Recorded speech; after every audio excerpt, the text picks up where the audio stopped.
Good morning, students. I am Shahid sir with your economics classes. So, beta, our chapter is going on NEP 1991, and last time we have finished our topic is privatization, and now today we have start our new topic globalization. It's very important, so I hope you will be listen carefully and also careful watching my videos.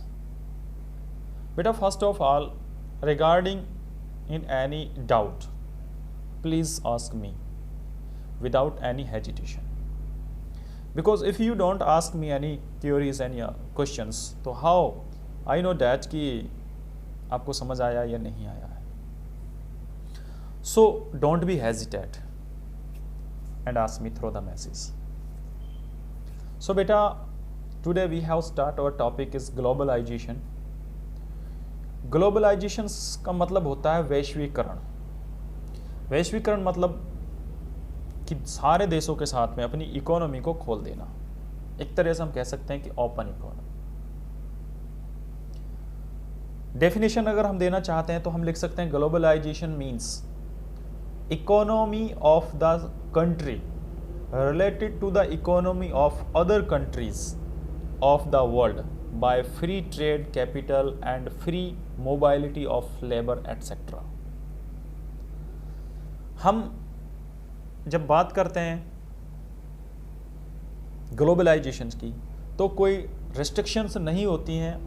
हम कहीं पर भी जाकर investment कर सकते हैं और जो रेस्ट ऑफ द कंट्रीज हैं वर्ल्ड की, वो हमारे देश में आकर इन्वेस्ट कर सकती है. तो बेटा, क्योंकि चाइना जो था उन्होंने पहले अपनी इकोनॉमी को क्लोज्ड इकोनॉमी रखा था और उन्होंने कोई लगभग कोई विकास नहीं कर पाया था, कोई डेवलप नहीं कर पाया था. लेकिन जैसे ही उन्होंने अपनी इकोनॉमी को ओपन किया, रेस्ट ऑफ द वर्ल्ड के लिए ओपन किया, देन बहुत तेज़ी के साथ वो ग्रोथ करने लगे. तो हमने भी यही पॉलिसी अपनाई थी 1991 में थोड़ा द नीप न्यू इकोनॉमिक पॉलिसीज़.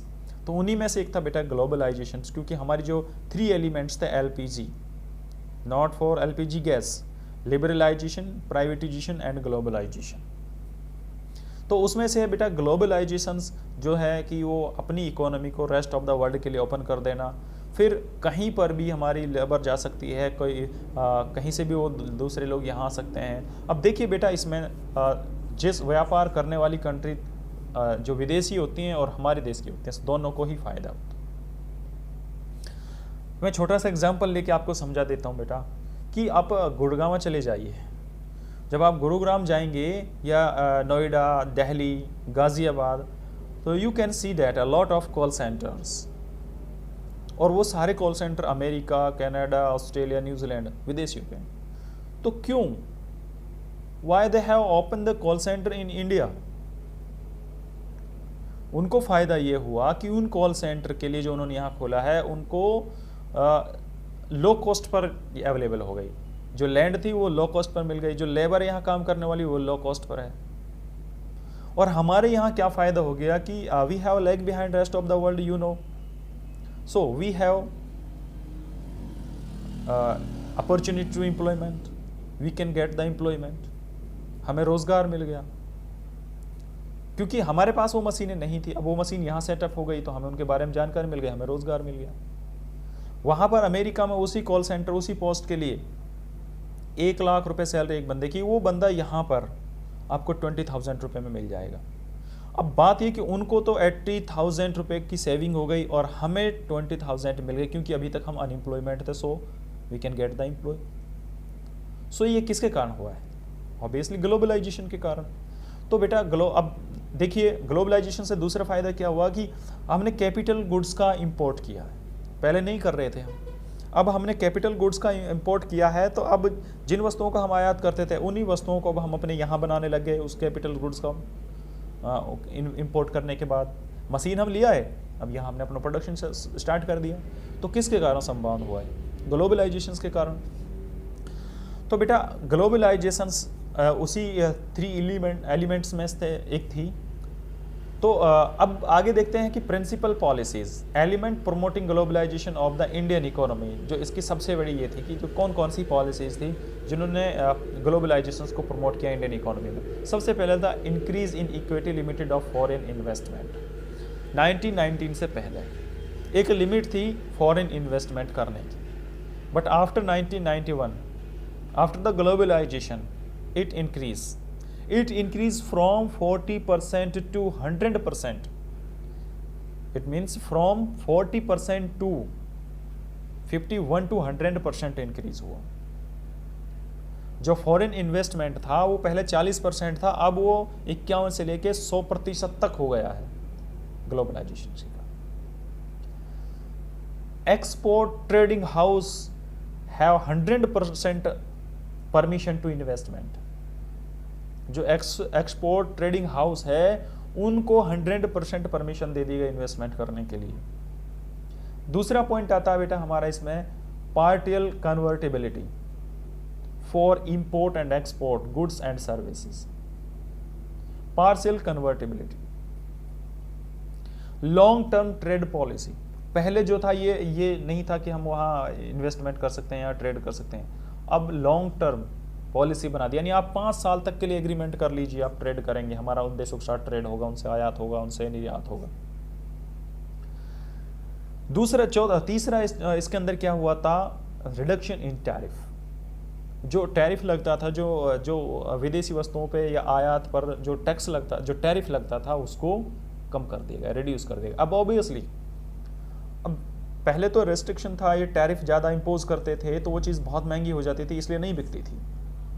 अब क्या हो गया कि वो चीज़ जब उसके पास टैरिफ को रिड्यूस कर दिया तो उसकी कॉस्ट कम हो गई और वो आसानी से आने और जाने भी लग गई। हमारी जो कमोडिटीज़ हैं, गुड्स हैं, सर्विसेज हैं, वो रेस्ट ऑफ द वर्ल्ड जाने लग गए और रेस्ट ऑफ द वर्ल्ड की जो चीज़ें थी वो यहाँ आने लग गई ग्लोबलाइजेशन के कारण। अब बेटा दूसरा लास्ट पॉइंट है इसका, विथड्रॉल ऑफ क्वांटिटेटिव रिस्ट्रिक्शंस, यानी जो हमारे पास आयात की मात्रा, भाई इतने से ज़्यादा आप इंपोर्ट नहीं कर सकते, उसको विथड्रॉल कर लिया गया।